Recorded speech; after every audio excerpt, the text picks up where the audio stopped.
Imagine being handed a deal that seems too good to be true. Beautifully flipped house, prime location, and promising numbers. But what if the numbers are all wrong? Today, I'm breaking down an Airbnb arbitrage deal a friend of mine was offered and exposing why the analysis might not hold up. All right, guys, here's a little bit of background.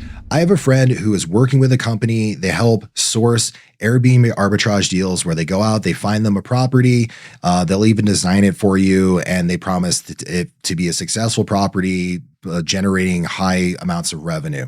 So I analyze a lot of these deals and I want to break this down. It's going to be very informative if you're actually going to try to find a profitable Airbnb and what to actually watch out for.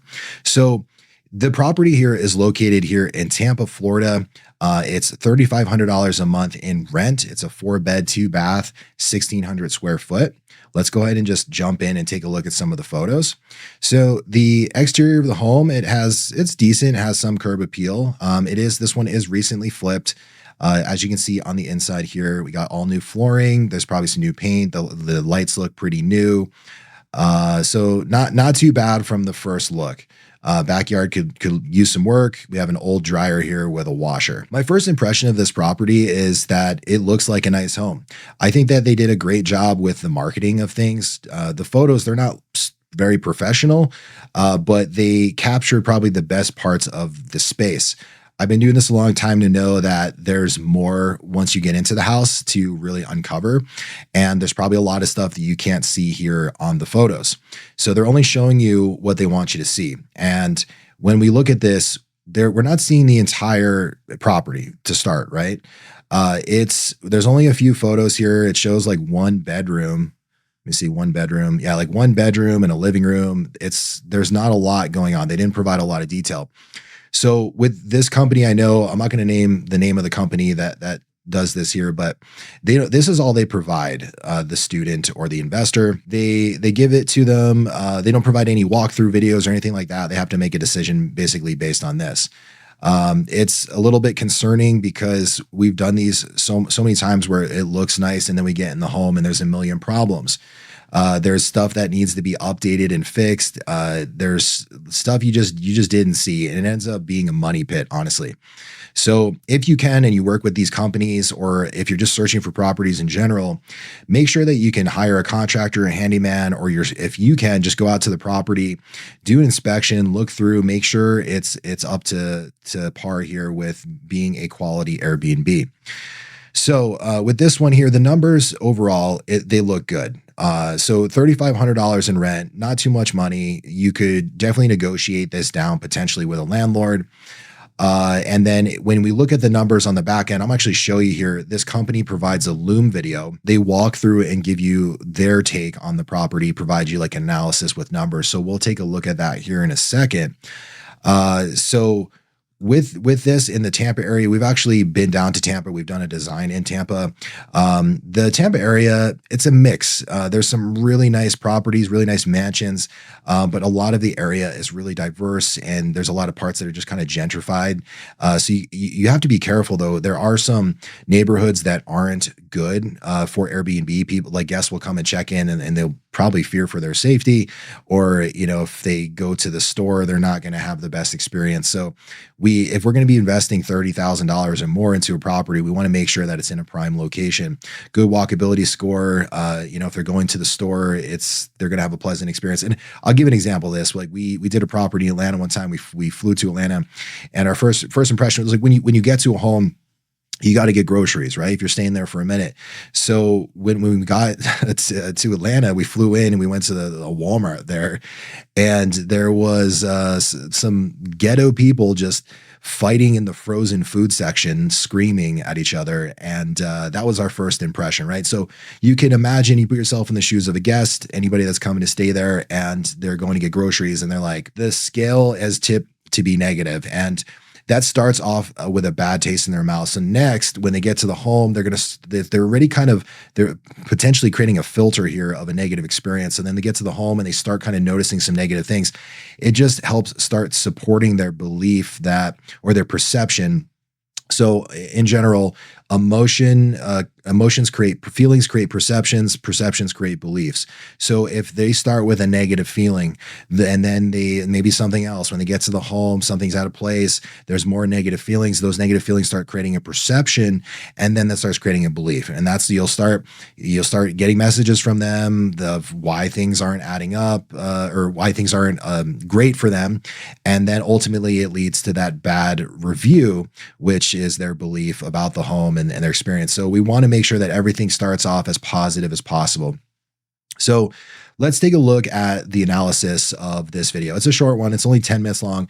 I'm not going to play the sound on this. We're just going to kind of cruise through it, and I'll provide you a breakdown. I've seen enough of these videos to know how they structure these. So in this video, this girl provides the breakdown of the property, kind of what I just did looking through the photos. So they go through, they talk about some of the amenities of the property. It comes with a washer and dryer. They talk about the rent price, basically kind of selling the investor on this to take this property. They go through the photos, and then they get over here to the numbers. So they run a thorough analysis as far as numbers, like they provide a lot of detail. However, the whole point of their analysis is to give the investor a home or get them off their plate. So what they're doing here is they're trying to get them off their plate. So they try to basically sell them on why this is a great property, even though it's not. And they do a great job. It's really kind of hidden what they're doing under here, and they get you pumped up and excited. They get your emotions high. And when I talked to the friend of mine here, the investor, she was like, "Oh man, I'm pumped up. I think it's a great deal." And then when we kind of looked under the hood, it turned out that it's not, right. And we have to kind of come back down off the high that they were potentially selling here. So with this, they take comps to each property, and I'll show you each comp here. They look comparable 1 here, comparable 2, 3, 4, 5. They look at the occupancy rate. They look at they have a comp rating basically here where they say this one's probably closer than the other one. And then they have these like potential numbers here. Now, like, to start, man, like these numbers, they are so high. It's ridiculous. It sends some flags off right off the bat to begin with. Comparable property similar to this is going to basically be pulling in, close to 200,000, 150,000. It's really unrealistic. I've been in the space long enough to know that that's not the case. Like, you have to be one of the top properties, have some really crazy unique amenity, or just really stand out to pull those kind of numbers. And you'll see here that these comps don't actually add up once we get into it. So let's go. This is the comp number 1 here. I'm just going to play the video. She's going to be talking. I'll just talk along with it here. There's no volume here. So she's looking at these comps in this similar area, which is the Hyde Park area where this is located. She's going to look through the photos of this particular comp, and right off the bat, we can see that this home is not comparable to the home that they presented. We look at the kitchen, we look at the breakdown. Like, I can just see in general that the square footage of this property is way bigger.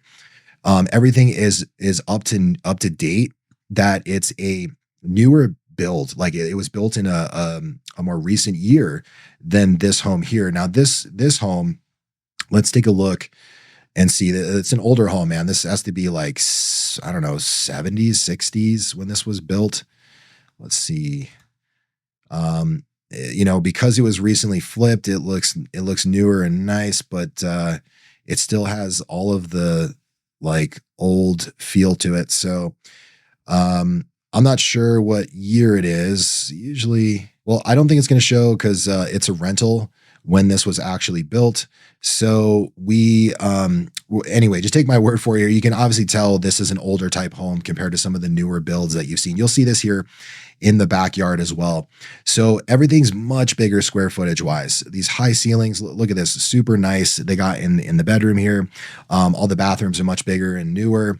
And you can see, like, when you get out to the backyard here, it has a turf backyard. It has like a lot more space, much nicer. The exterior of the home looks newer. So this, in my opinion, is not an accurate comp to what we see here. So they're claiming that this property is generating 144,000.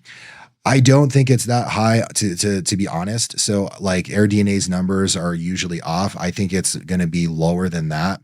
But this, so when I think about that in terms of this comp compared to the home we're looking at, the numbers are going to be lower on that, which means that the numbers will be lower on this guy too. She talks about the design, the finishes, and the photos, basically trying to sell them, saying that like, hey, these photos, they're not very good. The design could be better. And that's why you can make more money with this house and beat these guys out. So basically promising them more money. That is, you can hide a lot of things, but it's still, we've done that before where we've hid a lot of imperfections with the home, but you got to factor in that when a guest gets to the home, they can see through that. You can't polish a turd. They'll come to the home, they'll see this, it'll affect their stay, you'll get bad reviews. It ultimately affects all your bookings. So you end up over time, it starts to go down as far as the total revenue. Now, also too, to mention when guests come and stay and you're having, let's say, a high traffic through the home, there's gonna be so much things that break because it's an older home and things need to be replaced. So you're gonna have to sink a lot of money in there, which is gonna eat away at your revenue and the total profit. So let's go to the comp number 2 here. Once again, they're saying that this is a comp. So let's take a look at the photos. It's a newer home, similar to the last one. And we have all like newer kitchen, definitely not the same. Plus, I just want to point out that the location of these comps, there's a big difference. We're going to look at the neighborhood here. Let's actually take a look at that real quick. So I jumped on Google for this one, and I always jump on like Street View. So the house the comps that they're kind of looking at, honestly, they look kind of similar to this guy here. So this obviously was built in a later year. It's older. This one looks like it was a newer build. Now, the neighborhood in general, like on the street, they have like some flips. So this looks like a flip and newer. This looks like a newer home. This is obviously a flip. So right off the bat, this tells me that investors have probably come in here because it's a lower income neighborhood and they've invested their money and flipped these homes to try to make a profit. We can see right here, like this is like kind of setting off some alarms for me. Like anybody that's parking their car on the lawn is probably it's probably not the nicest place. I know this happens a lot in the South, but still, I look at the types of cars too that are parked. Do they cost a lot of money? Are they more budget type cars? We're just kind of scoping things out. Like all in all, the street looks quiet and it doesn't look like it's going to be a problem. We have some decorations here. So, that's good to see. Like neighbors actually take pride in their house. You know, we're just trying to get like a read on this neighborhood. We can look at like people walking by or riding their bike. Let me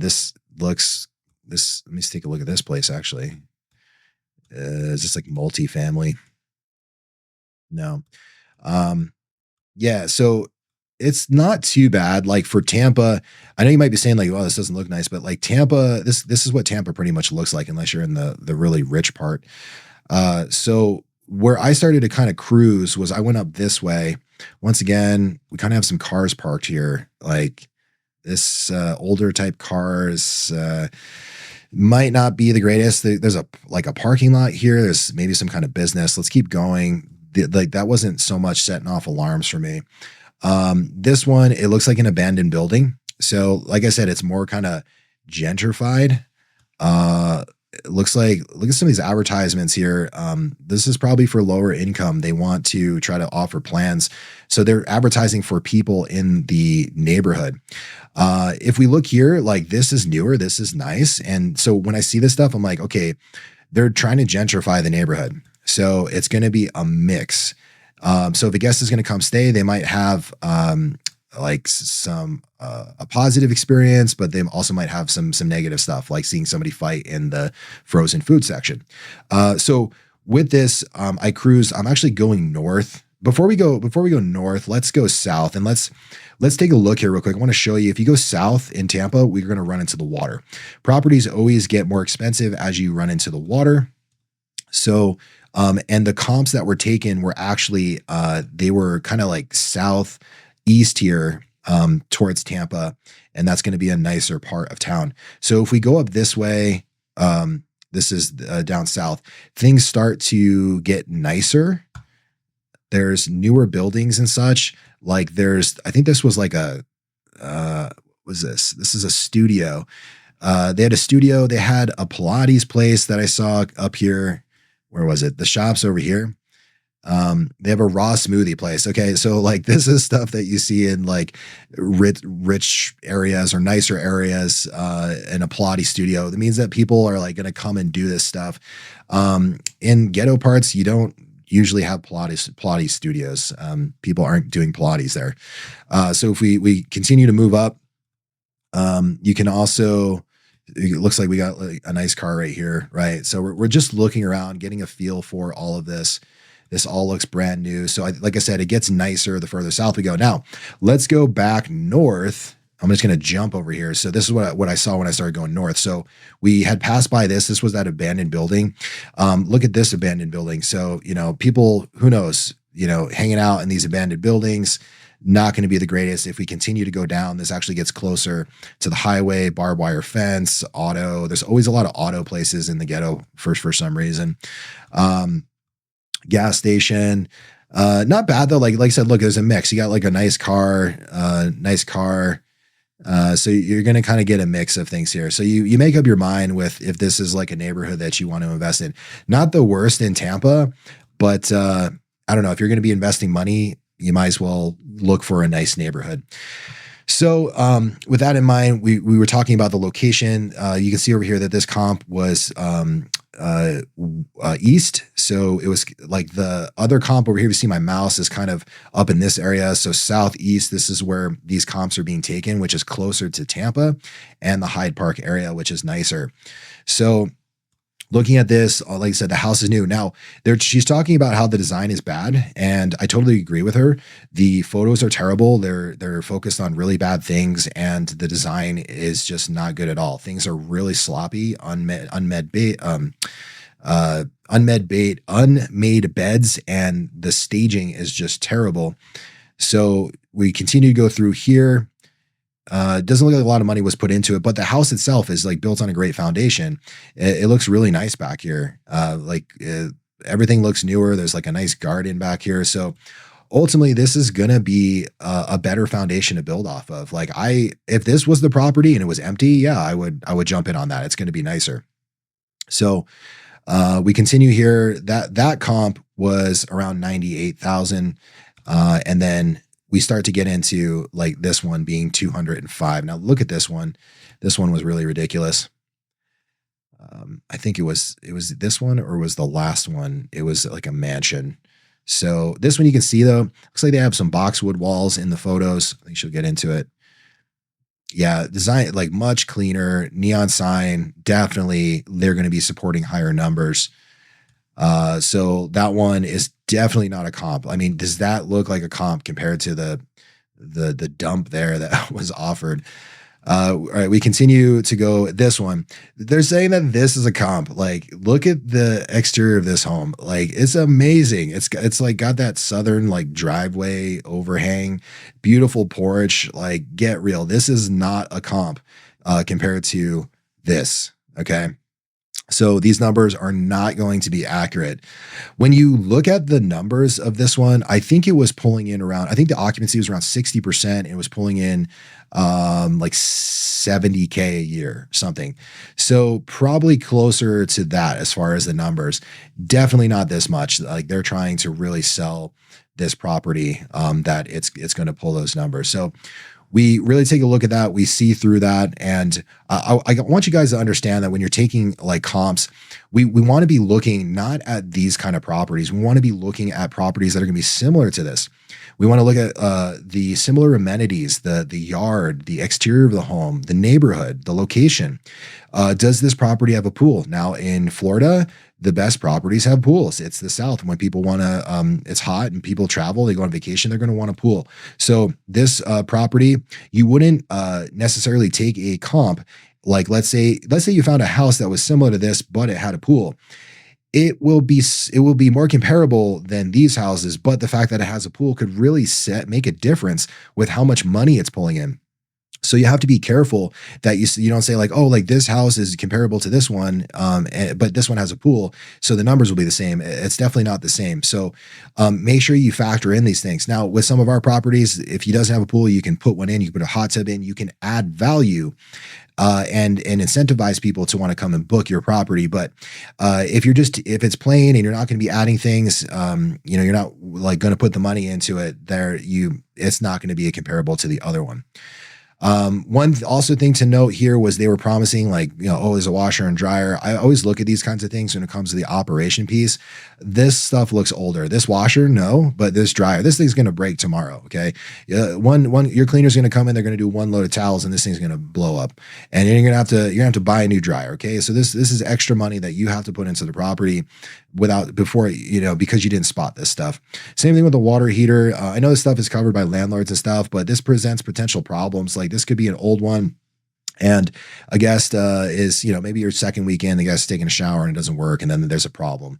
Then you got to give money back for the reservation. So look out for some of these things and make sure you guys are actually taking good comparable comps. All right. So here's the bottom line. Just because a deal looks good on paper doesn't mean that it's going to be in reality. In this case, inflated numbers, questionable comps, and an overly rosy view of the location turned what seemed like a solid investment into a risky bet. Always dig deeper and do your own due diligence. I hope this has been helpful in taking comps and finding a profitable Airbnb. Please reach out if you have any questions, and thank you so much for watching.